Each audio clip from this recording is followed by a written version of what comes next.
This is the Detroit Sports Podcast Network.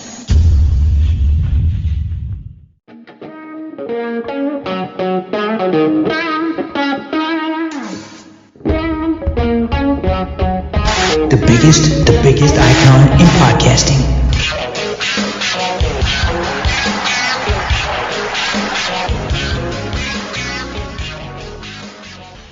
Thanks everybody for downloading the latest edition of Doc and Jock. I am the Doc, John Macaroon, here today to recap all things football with the Detroit Lions, Michigan Wolverines, Michigan State Spartans.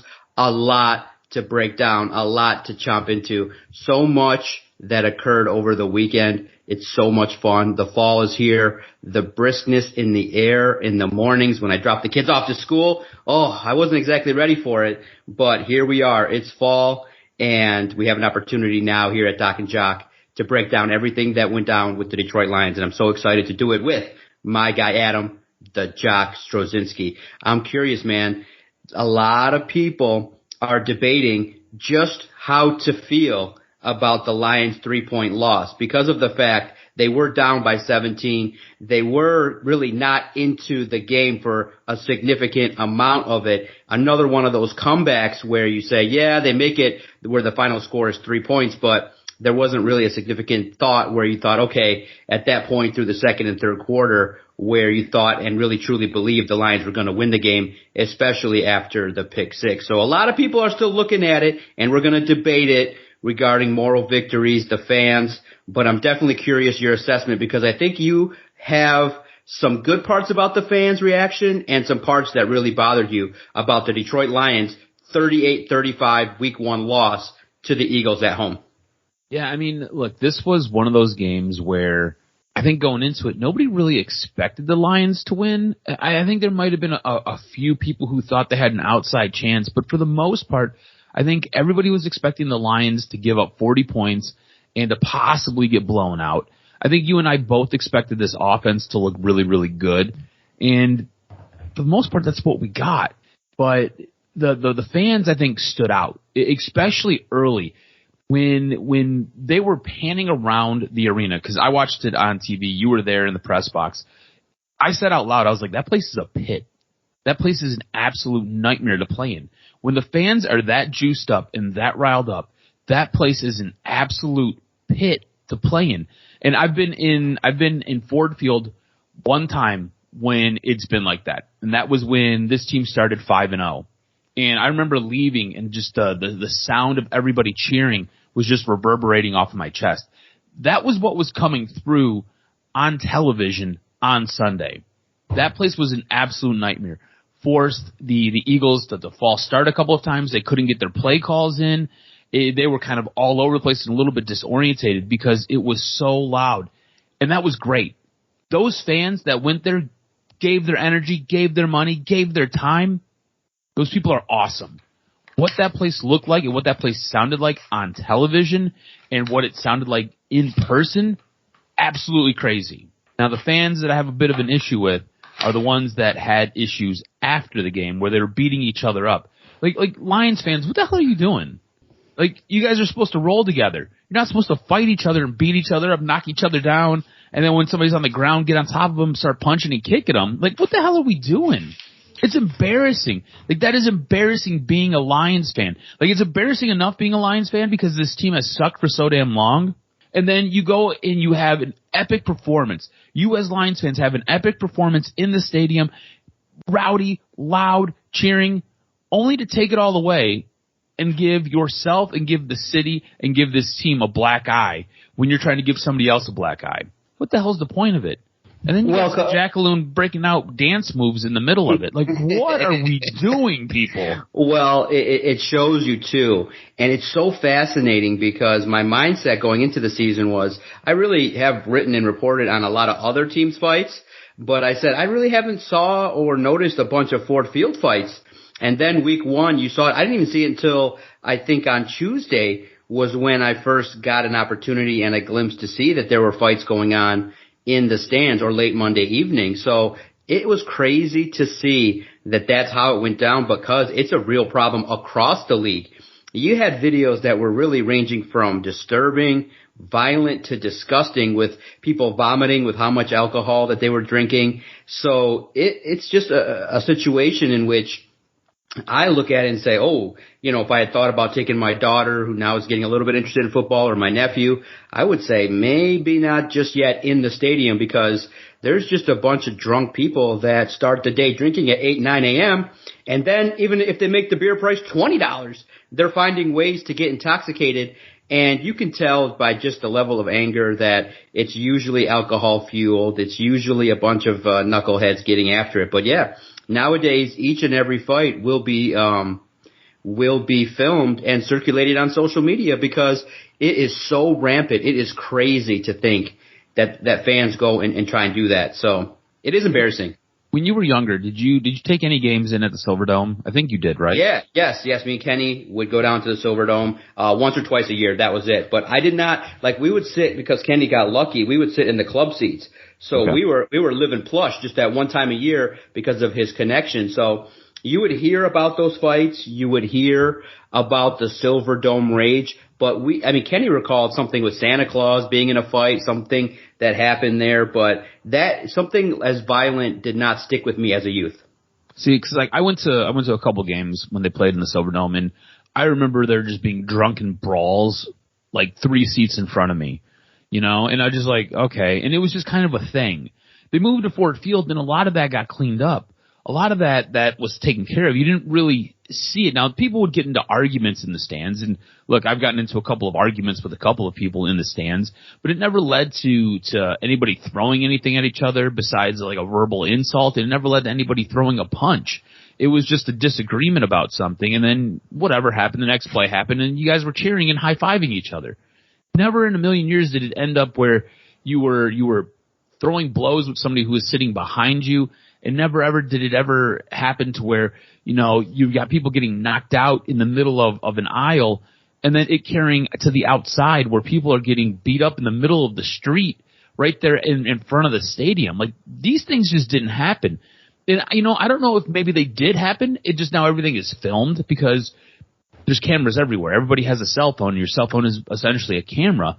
So I don't know if it did happen and nobody just knew about it because it wasn't filmed and it wasn't broadcasted. But man, it's absolutely crazy. I think on Sunday, or I think maybe the opening week of football, you have 16 teams playing, and there were at least 6, 8, maybe 10 fights that took place that were documented. That's crazy. That's every team in the league, every home arena was having some type of altercation, some type of disturbance like that. I don't think you necessarily need that. It's totally not needed. And look, I have no idea how you even fix a problem like that. I think you and I both agree probably has something to do with alcohol. I don't know if you take that away, because if you take that away, it's part of a selling point of going to the game, right? It's drinking with your buddies, it's watching the game, it's having a good time. I don't know if you start banning people for life who are involved in altercations like this. I'm not 100% sure how you fix this, but the videos that we've seen since basically week 1 has started, and look, this is week 1 of the 2020 season, have been utterly disgusting, and I think it's a bit of an issue, at least right now it is. What's concerning, cuz, is if, and pardon me for the facts, I think it was the Raiders, or it was, I'm kind of sensing maybe it was when it was Oakland. There was an individual, whether it be baseball, football, I think too as well, where somebody got beaten to the point where they're pretty much brain dead. It was the Dodgers. Yes. It was Dodgers Giants. Exactly. And if that doesn't clean up sports, if something's so violent where somebody is incapacitated and really hurt, if that doesn't clean up sports, I hate to say it and be fatalistic, but it might just take, somebody dying from one of these things on film or having a real tragedy that might shake up the NFL, because it just seems like they acknowledge it, but they're not doing anything about it. So it is scary, and I implore people to be safe with your alcohol, be around your friends, and then obviously now, after last week, you have to kind of remind everybody, hey, when you tailgate, put your grill away. Because hot grills that was crazy. Hot grills and cars do not mix in any kind of way, because Could you imagine you're just chilling, you go to the game, and you come back and your car's burnt because some knucklehead didn't understand that if you put a hot coal under a car that is gas-fueled, there is a chance of fire. And I can't assume anymore. I can't assume people understand common sense. I can't assume anything, so it is crazy. But back to the Lions, what's your reaction to the loss? Are you angry? Are you upset? Because for me, I'm not one of those people that I just don't like moral victories. Yeah, I'm not livid, but I walked away going, the one thing I wanted to see from Dan Campbell is to operate a game in a way that gives your team the best chance. So what does Dan Campbell come out and say in his post-game media and the talks that he had with the media on Monday? Well, I could have did more to help my team deal with a mobile quarterback. Yeah, you think? I mean, come on, you can't say that. You had an entire offseason. You're not new to the game. You were under Sean Payton. You understand football. You understand that, and that's the one thing that bothers me in life, not just sports. If you're going to focus on one thing, your one objective, you would think that experts, if you focus on one thing, stop the mobile quarterback. That should have been the mantra from the time the schedule was released, week 1 Eagles, stop Jalen Hurts. Stop Jalen Hurts. That indicates to me not to give hope. It indicates to me if you all I can do is give a metaphor. If you and I focused on audio, and you and I know that we're going to focus on cleaning up this audio and make sure that over the next 2 weeks the audio is on point perfectly, it's going to be on point. That's what we're going to focus on. We're not focusing on extemporaneous sounds. We're not focusing in on distribution. We're just focusing in on the input of the sound is going to be good. And then you master it. It just hits to me, if you focus on one thing that much and you flop that bad, something is wrong, and it's very alarming. That's the word that I walked away with that just kept permeating through my soul. I'm alarmed that if your defense is supposed to focus on this one thing, stop this guy, contain the quarterback, make sure that you don't get fooled and go to the running back if your job is to maintain containment. They didn't do it, and they got better throughout the game, obviously. But most importantly is you have to start the game fast. You have to start executing right away. And so for the Lions, it was great to see offensively, a lot of silver linings, but I'm definitely alarmed by the fact the game wasn't clean and the defense struggled that much. Yeah, and look, I think what you said was perfect, right? You're not super pissed off, but you're alarmed. And I think that's probably the right place to be, because I think there were some good things to take out of this game, right? I think there were some good things to look at and say, okay, great, they improved there, and there's stuff there that they can build on. But I also think that there are things there where you're kind of scratching your head like, how is that not fixed? Why did that not get addressed? And you're right, a running mobile quarterback. We all knew going into this game, like if you questioned any fan on the side of the street, or just anybody in general who knows anything about Philadelphia football, they would probably tell you, like, hey, they've got a really good mobile quarterback. Jalen Hurts is a pretty good quarterback. If you're playing defense, you should probably stop him. You should probably figure out a way to contain him. That should be the one thing that was a point of emphasis all offseason. You know as well as I do, when the schedule comes out, whether it's college or whether it's pro, you're always spending a little bit of extra time at the end of practice or at the very beginning of practice working for that first game. That first game is so important, helps get your season off right. They should have been working to figure out a way to help corral Jalen Hurts to defend against the mobile quarterback and be able to take him out of the game, or at least mitigate him enough to where somebody else has to beat you. Because I really feel like with the Philadelphia Eagles, if you can mitigate what he's doing, and you can hamper what he's trying to do, all of a sudden it opens up a whole other world for that defense and makes that team easier to stop on offense. There were countless times where the Detroit Lions had this team to a 3rd and long or a 4th and manageable, and they would just pick up the yardage that was needed. And usually it was Jalen Hurts. The pocket would collapse around him. Aiden Hutchinson would get there. Other guys would get there, and they would overrun, or they would break contain. The pocket would shift. He would end up getting outside the pocket. Next thing you know, he's picking up 5, 10, 15, 20 yards, just scrambling down the field, and then sliding for that first down. There were numerous times, go back and you just kind of read through the box score, read through the play-by-play, and you're just like, what the hell? How did you guys not stop him? How did you not wrap up? How did you not contain? And you're right. Some of this falls on Dan Campbell. Your whole job in the offseason, get these guys ready for game one. Let them down. And then the guys who were on the field, they let you down because he came out and he said, we had guys going rogue. You had guys out there who were trying to do either A, too much, or were worried about their own personal stats. And you can't have that. You can't have that. Football is a really weird sport where everybody kind of has to work together. And there are points where somebody can kind of falter and somebody else can pick up that slack, but everybody has to work together. You see it with the offensive line. When the offensive line is working in unison, everything else is working. The run game is working. The quarterback has time to pass the ball as long as the wide receivers can get open. It's all kind of a rhythm in a timing scheme. Same thing with defense. If you're playing your gap and you're doing your job, it's all you have to worry about because everything else is designed to take care of itself. If you play your gap and you do your job, let's say Aiden Hutchinson rushes from the backside.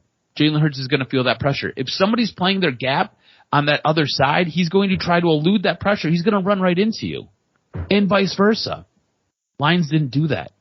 There are things that occurred that were so damn frustrating to watch that it was just mind-boggling how these things took place. And look, I think you can be happy that there was some growth with this team. I think the offense looks really good. I think that first run by DeAndre Swift, if you watched any of Hard Knocks, that first run, that play, that was in Hard Knocks. That was the play where you had Deuce Staley getting in his face saying, hit the hole, it's there. You hit it, you're going to take it to the house for a touchdown. He ended up hitting it, and I think he picked up 40 or 50 yards on that one play. That was in Hard Knocks. Like you've seen that. That whole first drive was practiced. You've seen parts of that whole first drive if you watched Hard Knocks. That right there was it. He hit the hole. He did what the coaches told him to do. You do what they tell you to do, things will usually work out. All these guys in this coaching staff have played. All these guys in this coaching staff have been there, done that. You just have to listen. You got to trust them. You got to do your job. And I think a lot of what we've seen was guys just not doing their job, and I think that falls on Dan Campbell as well. You have guys not doing their job, and you yourself didn't do your job, didn't get this team prepared to take on that mobile quarterback. That's a bit of an issue. All right, let's talk about the biggest critique that people have had. What was your takeaway from Aiden Hutchinson? Because he did some things that were positive. It's not a terrible thing, but you have to be honest and fair. Did he close? That's number one thing. Now, you can make all the excuses. Well, he's facing a top offensive line, this and that. It's definitely tough to stop Jalen Hurts. That's fine and dandy, but that's not what's being told to him in the film room. You guys have to understand that behind closed doors, that dude's getting coached pretty hard. And on Monday, you know he got his ass cussed out for the fact that Jalen Hurts was able to break contain. That it's one thing to be able to get into the backfield. That's step one. Step two is you have to make the play. If Aiden Hutchinson in a big game, in a playoff game, gets 9 pressures but no sacks and no tackles, you think the coaching staff after a tough loss is going to be like, man, he had a good game? No, he has to close. That is part of the evaluation. I love when I read evaluations and it's like, yeah, he over-pursued. Yeah, he was too aggressive. Yeah, he didn't make the play. But, it's like, okay, the yeah buts are also included in the evaluation. And so that's why he was graded lowly. It's his first game. I'm not as alarmed, but I was obviously disappointed in the fact that he wasn't able to be more of an impact than he should have been. Yeah, and I think that's kind of where the critique should probably fall. He wasn't as impactful as I think we all hoped. He wasn't as impactful as we've seen him building towards in the preseason. In this game, he was able to get and he was able to push the pocket. He was able to get into the pocket. He was able to push the pocket. He was able to get near the quarterback. The problem was he wasn't able to wrap up the quarterback. He wasn't able to stop the quarterback. So, again, a very mixed bag with Aiden Hutchinson's performance, very similar to what we've seen out of that defense and from the team as a whole. There's some good there, and there are things that you can build on. But when it really comes down to it, did you execute your goal? Did you have a tackle for loss? Did you stop the run? Did you Did you have a sack? Did you force a fumble? Did you do these things that help impact the game? No. Instead, what you did was you helped push the pocket, which does help and does have an impact, but you helped push the pocket and the quarterback ran away. And the quarterback picked up 5 yards, picked up 10 yards, and it didn't really work out the way it was supposed to work out. So I think there are some things that you can look upon. Look, this was his very first game.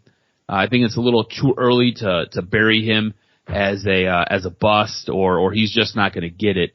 But I think there were some things that definitely need to get improved upon.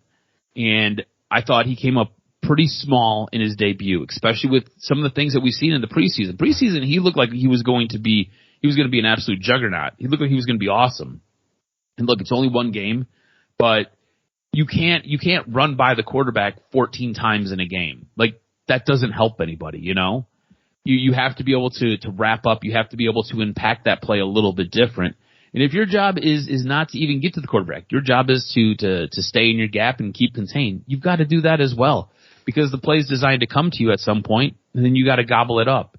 So I think if you are looking to heavily critique Aiden Hutchinson, I think you're probably a little bit out of line. I think you can look at his performance and you could say, yeah, that's not good enough. And you can say, yeah, there are a couple things that we can build upon here. And I think that's kind of the point that I'm looking at it from. Watching that game, I usually watch football games with my girlfriend. She loves the Detroit Lions. And there was a point in the middle of the game, she said, what do you think about Hutchinson's performance so far? I was like, he's been good. Like, he's been good, but he's not getting there. He's not getting home. He's not wrapping up. I was like, he has to do more. And that's kind of where I'm at with it. What I seen was good for your first time. He better be much better this week because it really wasn't good enough last week. You helped out and you made a couple of plays, but there was nothing impactful that came from him. And this is a guy that they invested a second overall pick in. This is a guy who's supposed to help be transformative on this defense, and it just wasn't good enough. Yep, and I think the one thing we'll highlight is the fact that it's his first game, it's NFL speed, it's a top team, so yes, it just wasn't the performance that you would have wanted to see. But like you said, the part that stinks is, well, Trayvon Walker forced some turnovers, and he was a little bit more impactful. He looked really good. He did. So now, though, there is a realistic test, which is Carson Wentz. He's a sitting duck quarterback. Aiden should have some more impact. I would expect some digits to show up in the stat sheet this Sunday. It better. So you have to also talk about the concerns, but you also have to talk about things that were great. DeAndre Swift and Jeff Okudah showed out, and it's a positive because that run, like you talked about, kept the team in the game, and it can be a force. And you got to also remember the team scored 30 points and 35, and were able to kind of start to get the momentum rolling, which was positive. You know, obviously the pick six hurt. It was detrimental. But, I mean, that's what you get with Jared Goff. There's going to be miscommunication in the first game. It takes time to get the rhythm going. But the issue for me for this season is going to be the Lions are going to score points, but can the defense make the key play late? Game one, they didn't. Kudos to Malcolm Rodriguez. Kudos to DeAndre Swift. Kudos to Jeff Okudah for having good games. But there are some positive silver linings you can take away from week one. And that's a good start, is that it's not all fatalistic. They were competitive. They did fight. I know that we don't like moral victories and things like that, but at least you look at it and you say there is something to build around with a young, hungry team. The thing you can't do is, in my mind, and there's something I asked Dan Campbell, is when you make decisions to be aggressive and you make key decisions for your football team, if they don't work out, it's going to heavily punish the Lions. So for me, the timeout usage was inexcusable. The onside kick was egregious. It was just a moment where I just said, no, this is unacceptable. Even if they would have made it, it's still a bad call. You were getting into the game. The crowd was into it. And the phrase I just think I want to stop hearing now from now on is trust the defense. Nobody on God's green earth trusts the Detroit Lions defense. The philosophy should be score a shit ton of points and just weather the storm of the shit that the Lions defense is going to put out there. They'll get better. They'll make some plays, but I can't go out publicly and speak into a microphone. I went for an onside kick because I trust the defense at some point. to do the thing that they need to do to get us the ball back. I just don't want to hear that. Play the game right, call the game right, give your team a better chance to win the football game. You can't trust your defense and then say, I'm going to go kick an onside kick, because that just really, it speaks to the fact that you don't trust your defense. Yeah, the onside kick was a little bit puzzling. I do need a moment to talk about Jeff Okudah. We know how I've buried Jeff Okudah for a while. Thought Jeff Okudah had a really nice game. If Jeff Okudah can come in and play like this every single week, I think you got some here. You got a cornerback who can take a guy out of a game and shut him down. So you need to see more of it. I need to see more of it, but I do have to tip my hat to Jeff Okudah. I have buried this guy for 2.5 years now. So I've got to eat my words, and I've got to tip my hat to him and say, hey. But Devonta Smith is a good matchup because he can dominate physically. So now do it against a bigger opponent. Do it against a real wide receiver. Remember, Devonta Smith is great, but we debated him being kind of a guy that might be in that undersized category, and so it was a perfect opportunity for Okudah to get off. Oh, I agree with you 100%. I don't think Devonta Smith is anything special, but the fact that he was able to take a NFL wide receiver out of the game, where I'm going to tip my hat to him. We're going to see what happens this week, right? I want to see him matched up against Terry McLaurin. If you can get matched up against Terry McLaurin, you can take him out of a game. Okay, now we got something good. Do you know what I'm saying? So it'll be interesting to see kind of what happens with Jeff Okudah going forward. Thought it was a good first game. Really and truly, this kind of feels like it was his first NFL game. You go back the past 2 years. I know he's played parts of games, but this really felt like it was his first actual game where he was settled in and he was ready to go. So hopefully it continues. First game, I do have to eat some words. I got to eat some crow. I gotta tip my hat to the guy. But I think you're right. The onside kick was questionable. And this is a conversation I had with one of my buddies. He was like, I really like this guy. I really like Dan Campbell. I think he's a good coach. He's like, I just listened to his press conference though. And he's like, man, I kind of feel like he might be, excuse the term, he might be retarded. And I was like, what? And he was like, he seems like he's a really good guy, but he just is lacking IQ. Like his football IQ is not great. And he would be a fantastic guy to go drink a beer with, but he just does stuff in games where I'm just like, are you not paying attention? Like, do you not know what's going on? And I'm like, it's kind of accurate because this is what I told him. I was like, I feel like this with Dan Campbell. I feel like Dan Campbell is constantly trying to be Sean Payton. He's constantly trying to be Sean Payton in the Super Bowl coming out of halftime. Yes. Like, you're always looking for that big magical play to flip a game. You don't necessarily need that all the time. You've got to be smart, and you need to place those moments probably about 3% of the time. Instead, Dan Campbell's living 98% of his time as head coach trying to do that. And you can't, because it puts your team in spots where you're going to end up losing more games than you're going to end up winning games. Yeah, so it's you go for the onside crazy kick in the third quarter, you put your defense in a bad spot. Yeah. You got a short field now. Give up a touchdown. Absolutely. And it was such a poor executed play. It's like, oh my God, that was the intent. That was the execution of the onside kick. It's not an analytically winning play. You don't see a significant amount of those getting recovered. And it just has the feel of like somebody that doesn't like just wants to push all in, is impatient, like a gambler that sits at the blackjack table and is willing to do the $10 bets, is only up $10. They get bored and say fuck it and start throwing $100 on there, and then you're like, yeah, great. One time you hit and you got a blackjack and you walked away with $300, but the other time you lost an extra $100 when you could have had 10 more plays. It's better with a young team to pay attention and to play to the strengths. Being aggressive and wild like that is just a calculated risk that you don't need to do. There is talent on this team. Jared Goff had a pick six, but he was able to rebound. You have Amon St. Brown, DeAndre Swift, TJ Hockenson. There is talent. And what it did was highlighted, and you got to remember, guys, okay, and you always have to preface this. Coaches lie. They just lie right to your face because you can tell Dan Campbell has said it now like 3 times in the course of 6 months, where he'll open an answer and he'll say, okay, I'll be honest with you. And then he'll say something. So what that means is it's not like he's lying to deceive us in a way that is nefarious. It's in a way to protect his players. He's not going to come out. Look, Dan Campbell is smart. He's not retarded.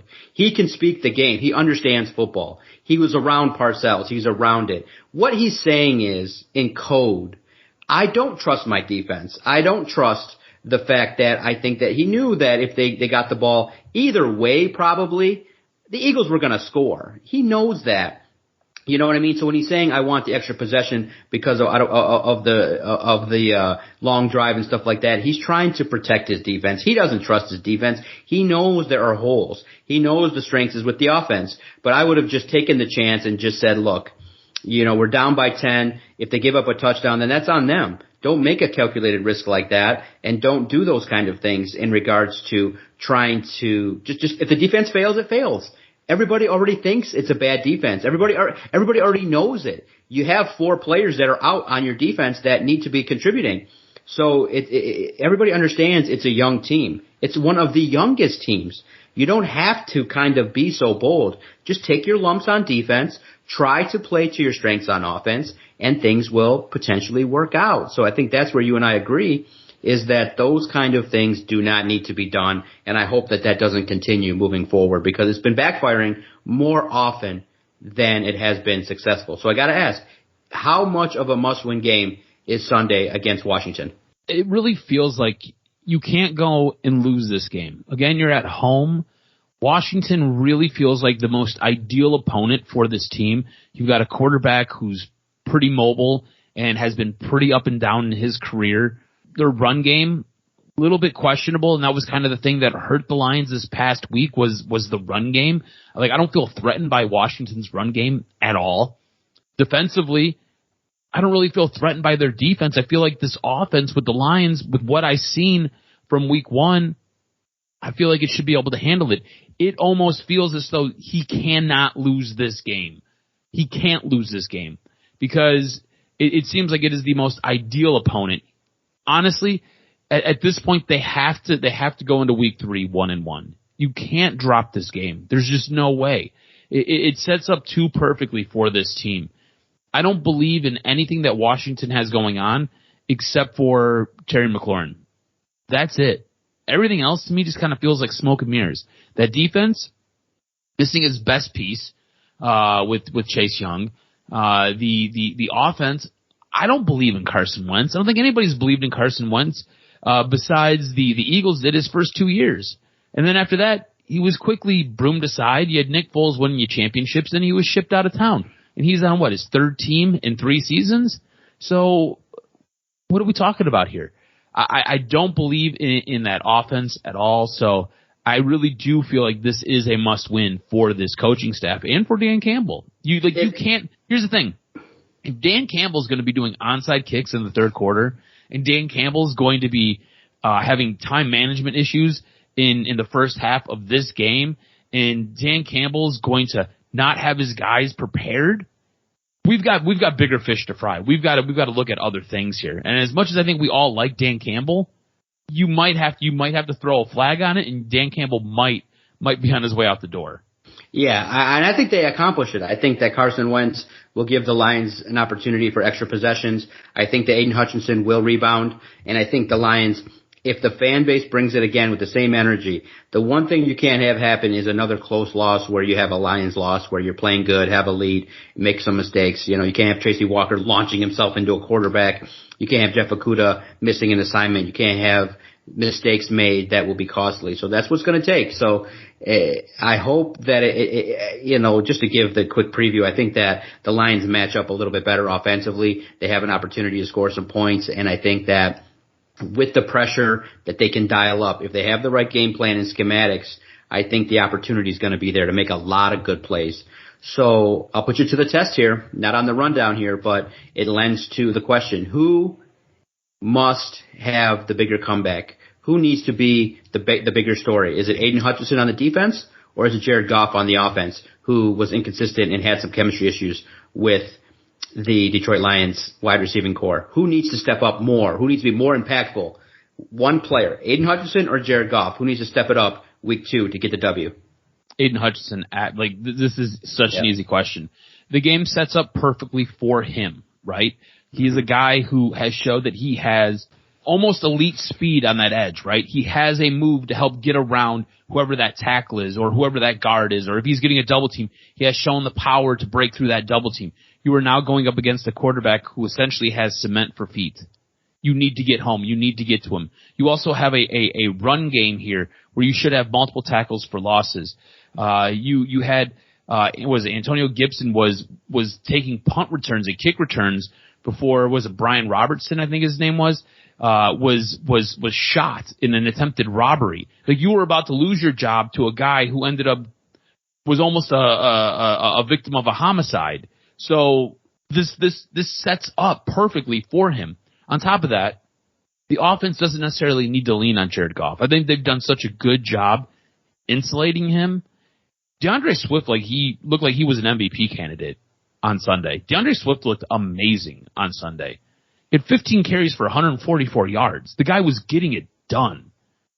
So I think you can lean more on that run game and look to Aiden Hutchinson to help win this game for you. So I think Aiden Hutchinson has to have the better game. Has to. Okay. I think that I'm calling it. I think it's going to be a touchdown win. I think that they have a good performance. Carson Wentz has been shown. Look, if he comes in and torches your defense, I disagree with you. I think Jared Goff does need to step it up. I think that the defense is a liability completely. It's not a one-man show on defense. Charles Harris has got to contribute. Austin Bryant, Michael Brockers has to kind of do something, anytime to do something to help this team.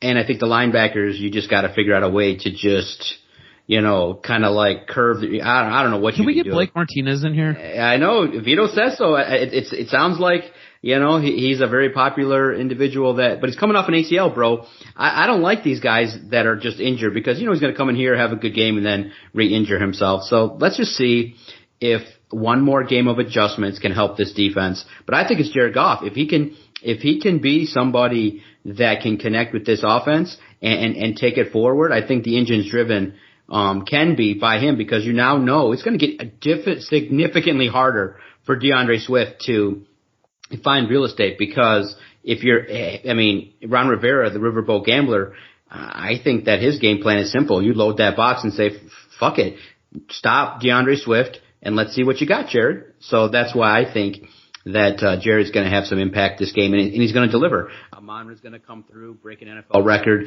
getting hopefully 8 more receptions and a touchdown, and I think that this is going to be a game where the Lions offense shines, because remember, Ben Johnson only game 1 calling plays. He's going to get better. So I believe fully that there's an opportunity for some success this weekend. I hope that we're not turning on the microphones next week talking about a loss. All right, it was good stuff, man. Good stuff with the Lions.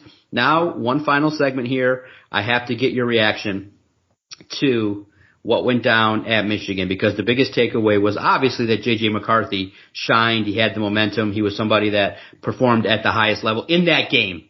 And look, I know all you can do is play the team that's in front of you. Hawaii's not the best test in terms of how to predict what J.J. McCarthy is, but just in that game, you felt bad for Cade McNamara, because he comes in and the crowd boos him. He struggles. He gets yanked out, and J.J. McCarthy comes in and is just the blowtorch. You can tell the team just loves playing for J.J. McCarthy. So I agree. He's the starter. He's the guy that gives you the best chance to win. But I just think that the mistake was made. Why didn't you just do this game 1? Just start the guy and it's this. Look, I think everybody in a weird way. I don't know what Michigan, if they babied Cade McNamara too much. If J.J. McCarthy is the guy, the lightning rod, you just play him. And too bad. It's football. It's not like it's Cade McNamara is the first guy in the history of Everdom to play well, have success, and then get his ass benched. The ceiling is higher with J.J. McCarthy. So Michigan erred by starting McNamara game 1. But J.J. McCarthy, kudos to him. He looked the part. And it appeared to me that J.J. McCarthy knew that this is my time to go balls to the wall, throttle it down, and that's what you want from somebody that knew, okay, this is my shot. This is my potential one shot to get this shit right.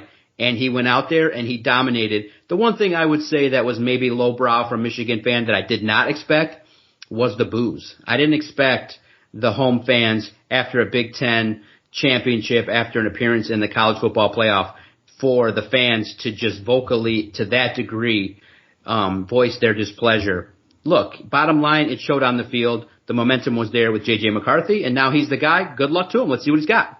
I think this set up perfectly for J.J. to get the starting job. Look, he ended up performing better than Cade has performed. I don't know what else there's to really say about this, right? Like, I really feel like Michigan, if this is the way you wanted to go, you should have just went this way to begin with. Why draw this out? Why make this such a big deal? If JJ was that much better than Cade, or if you knew JJ was going to be that much better than Cade, I almost feel like this was like an embarrassment tour for Cade. You know? Like, we're going to run you out there, and you're probably going to look like shit, and we're going to show everybody why JJ is going to be the starting quarterback.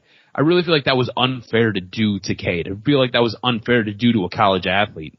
If he's going to lose his job, let him lose his job. That's fine. But don't run him out there and basically try to show him off and to you know, almost like it was, to me, it really felt like it was puppeteering that was going on.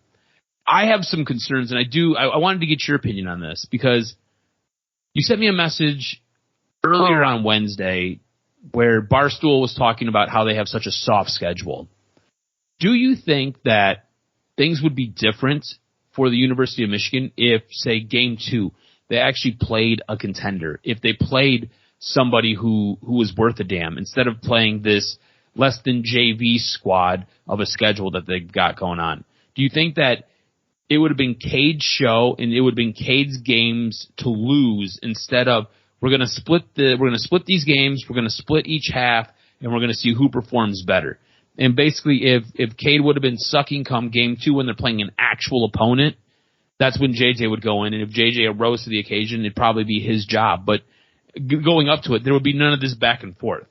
Do you think that would have been different if the schedule was different? Because I feel like Jim Harbaugh, I feel like University of Michigan took advantage of this weak-ass schedule that they're playing, and they're like, hey, this is what we'll do. We'll split the first 2 games.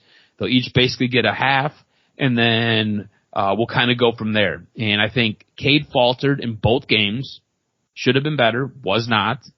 Faltered in both games. I think if it was different where they were playing an actual opponent in the second game, it would have been Cade the entire first game, warming up to play that second game. And then if he faltered in that second game, I think that's when you would have went to JJ. I think it would have been different.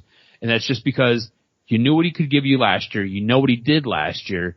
And there seemed to be a trust there. There seemed to be a trust with this team. He was voted the captain. So you don't get voted the captain if you're not going to play the games. You're spot on. I don't know. Would it have been different?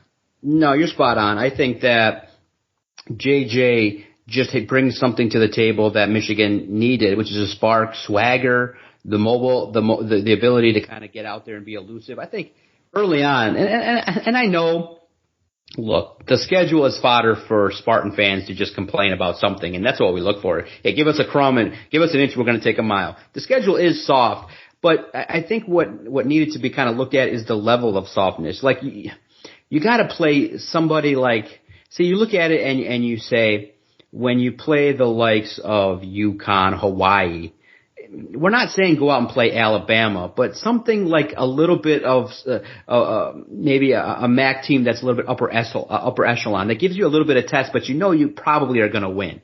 And that's what it is that you can't play teams with RPIs with 3 digits. You can't do that. You got to at least throw 1 in there. And that's where it is. It's a soft schedule, but to be honest, just taking away my fandom, because you guys know that I'm definitely, fair and objective in regards to State and Michigan. But if you just peel back and say, okay, fuck it, do it. I mean, if this gets you to be undefeated and in the system, you can only play the game in which it's played. If the system is just look at how many L's you got and vote, that's the system, I would play it the same way.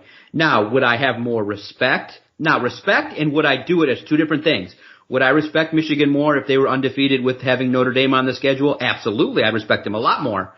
Because now, the minute that they get undefeated, I'm going to say, yeah, of course they're undefeated. They should be. They had a cupcake schedule.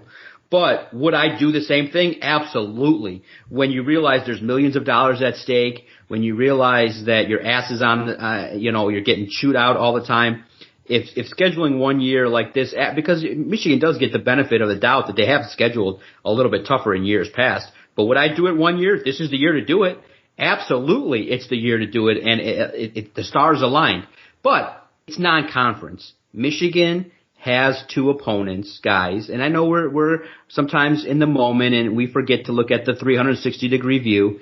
They got to play Ohio State. They got to play Michigan State. And those are the really two games they have to perform in. So we'll wait and see. But would I have done it? Yeah. Do I respect it? No. All right, well, that makes sense. I mean, like, I get it. I don't like the way it was handled. Yeah. I really feel like you did a disservice to a guy who won you a Big Ten championship or helped win you a Big Ten championship. I feel like it could have and probably should have been done different. But you know what? This is what Jim Harbaugh's does. Yeah. Jim Harbaugh's a weird dude, man, and we've criticized and we've critiqued the way he's ran this program since I think the first day he got there. So he's a weird dude. Doesn't really surprise me that we're kind of like, hey, this is what it is. Weird. But I can't wait to see Michigan State now go on the road to play Washington. It was weird. A team playing an actual opponent. Yeah, Let's go. It's gonna be fun. Peyton Thorne's got to just kick it up a notch and avoid some of the high throws and inconsistency that he's had. But so far, so good. We have a defensive player, bro, that's just kind of doing his thing and kind of could emerge as a star. I'm pretty happy to see what Michigan State's bringing collectively. And I think it's going to be a good game, but, you know, it's always tough with Michigan State because those road performances on the road in this day and age, you never know. You saw App State, you saw Marshall get some key victories. This new era of NIL and transfer portals has made it a little bit more fun with college football with these crazy upsets and things like that. So I'm excited to see how it shakes out. I think it's going to be a good game, a good close contest with Michigan State. I think both teams walk away with W's, and there's an opportunity for the teams now to kind of, you know, in October come close to a clash that's going to be for it all. So I'm excited. I'm excited for college football, both teams starting off the year well. And I think for Michigan, it is true to have two good quarterbacks. You can only hope can only bode well. And right now, the momentum is on their side offensively, and they're poised to kick UConn's ass with Jim Mora coming to town. So that's going to be interesting to see, and I can't wait to break it all down next week on next week's edition of Doc and Jock. Make sure you follow Adam on Twitter at AdamRSTROZ. Follow the network at Detroit Podcast.